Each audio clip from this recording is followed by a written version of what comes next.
Kembali lagi di dialog mencari calon pimpinan KPK ideal dan masih bersama Wakil Koordinator ICW Agus Sunaryanto, dan pemirsa kami juga masih mengundang Anda untuk memberikan komentar lewat SMS ke 0811-833-5551 atau melalui pesawat telepon di nomor 021-52900-308 atau 021-52900-311. Kita lanjutkan, Mas Agus, ini kalau tadi kita bicara soal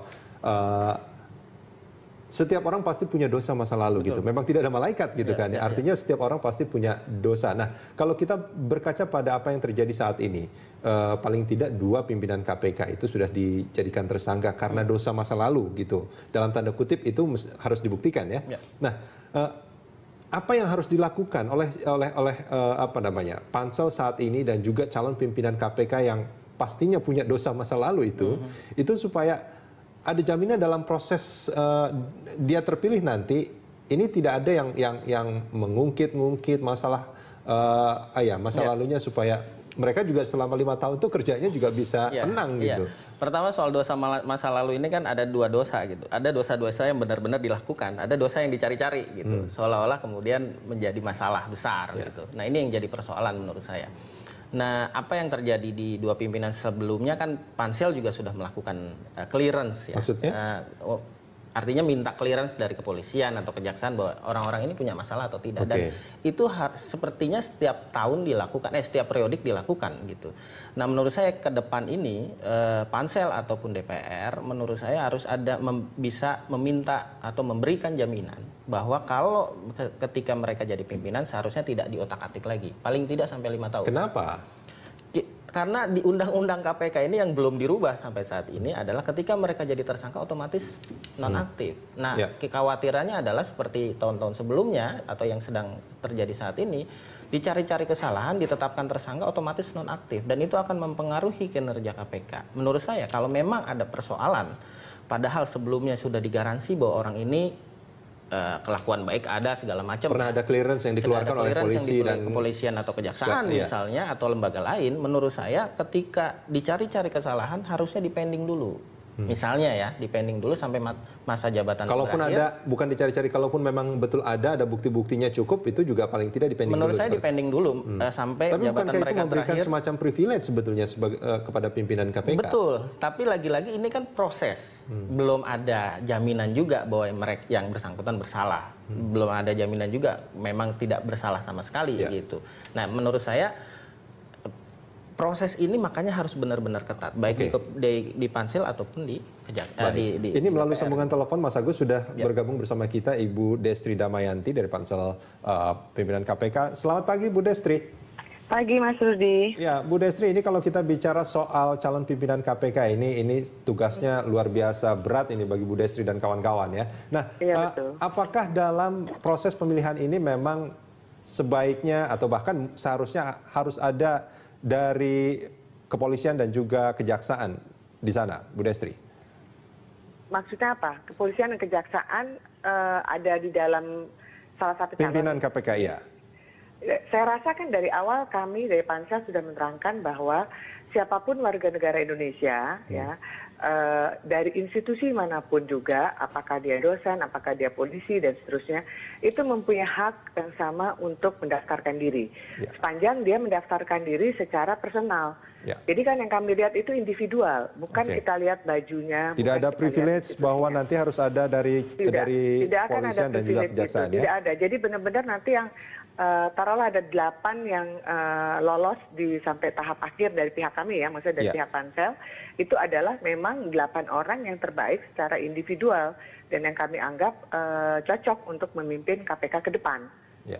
Nah, ini kalau kita melihat dari calon pimpinan yang ada sekarang, komposisinya kalau saya tidak salah kebanyakan advokat ya, Bu Yanti ya? Iya, ada advokat, kemudian ada juga dari PNS juga cukup banyak ya, auditor gitu juga ada gitu. Nah, Bu Yanti, Bu Destri, ini kalau kita bicara soal calon pimpinan KPK yang kita harapkan akan lebih baik tentunya dari periode sebelumnya dan juga tidak bermasalah seperti yang terjadi saat ini. Apa upaya pansel untuk menghindari hal-hal seperti itu? Ya, pertama yang kami lakukan itu memang dari awal, jadi setelah kami mengumumkan 194 nama ini, kami mengajak dari masyarakat ya, peran masyarakat, mungkin juga organisasi masyarakat, bahkan ada lembaga institusi formal juga, mereka udah mulai mau masuk untuk melihat rekam jejak dari 194 nama yang lulus dari tahap 1. Institusi formalnya ini mana aja, Bu Kenapa? Destri? Institusi formal yang disebut ini? Nantinya kami akan mengajak kayak BIN, kemudian PPATK, Kejaksaan, Polri, dan juga KPK sendiri. Sementara dari organisasi masyarakat, ada dari CSO yang mereka juga sudah bersedia untuk mengawal dari awal, kemudian juga dari Muhammadiyah, dari NU. Jadi ini banyak sekali gitu keterlibatan dari masyarakat formal dan non formal untuk kami libatkan dalam proses tracking. Tapi memang yang di awal ini memang yang kami buka web khusus bagi masyarakat ya khususnya itu mereka untuk memberikan tanggapan terhadap si calon 194 ini gitu. Sudah banyak masukan dari masyarakat, Bu Destri? Ada beberapa, tapi kami belum menghitung gitu ya, dan ya karena baru mulai juga kan ya, Mas Agus ya, Mas Rudi. Jadi tentunya juga kita belum lihat terlalu banyak, tapi sudah ada beberapa nama-nama yang mendapat komentar apakah itu positif maupun itu negatif gitu. Karena tanggapan bisa aja dua hal ya, bisa positif bisa negatif gitu. Dan benar tidak benarnya juga harus dibuktikan kan Bu Destri ya? Nah itu dia, di dalam web yang kami siapkan, itu kami juga sudah memberikan tempat juga bagi mereka yang ingin mengirimkan file sebagai tanda bukti, karena terus terang kita juga nggak hanya kita hanya menerima komentar-komentar yang tanpa disertakan dengan alat bukti gitu kan. Jadi kan ya mungkin aja ada orang yang nggak suka sama dia kemudian bisa bikin cerita gitu. Jadi nah ini juga kita akan hindari hal-hal semacam itu gitu. Ya, lalu apa yang akan dilakukan oleh Pansel ketika sudah mendapatkan ya masukan dari masyarakat seperti itu? Apakah langsung dianulir kandidatnya atau akan ada proses tertentu yang akan dilakukan? Oh enggak. Jadi gini, kita akan melihat dulu seberapa serius permasalahan ataupun tanggapan miring, tanggapan negatif yang diberikan oleh masyarakat kepada yang bersangkutan gitu kan. Nah kalau misalnya itu serius, itu tentunya nanti akan kami follow up dengan kita mungkin juga coba untuk menelusuri lebih jauh si calon tersebut gitu. Tapi kan kita punya proses ya, tanggal 8 Juli ini kan nanti kita masuk ke tahap kedua. Ya, tahap kedua di mana di situ nanti para pendaftar itu juga akan menghadapi tes lagi.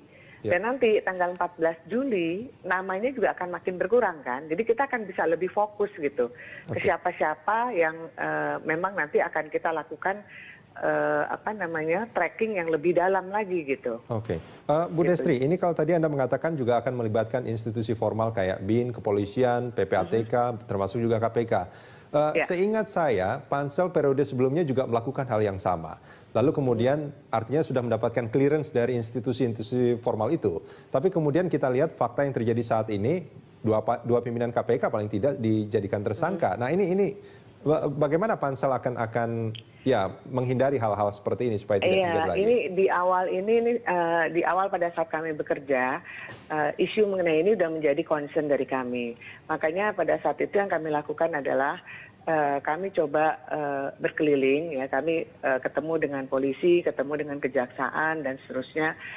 Kemudian juga menanyakan mengenai hal ini gitu, karena kami juga nggak menginginkan nanti pada saat kita sudah sampai mendapatkan pimpinan tapi ternyata mereka nggak suka, kemudian mereka melakukan hal-hal yang lama itu diulang kembali. Dan pada saat pertemuan tersebut sebenarnya sih ada satu kesepakatan ya, jadi kesepakatan tapi masih informal bahwa mereka juga nggak setuju sebenarnya dengan hal tersebut. Dan buat mereka kalau misalnya permasalahan itu adalah minor dan juga masa daluarsa dari masalah yang dihadapi itu juga akan menjadi perhatian. Jadi kan ada ketentuan kalau misalnya untuk kejahatan yang dibuat 3 tahun itu akan daluarsa 3 tahun atau 6 tahun kemudian lah ya. Nah itu yang akan itu akan bisa juga dipakai nanti sebagai salah satu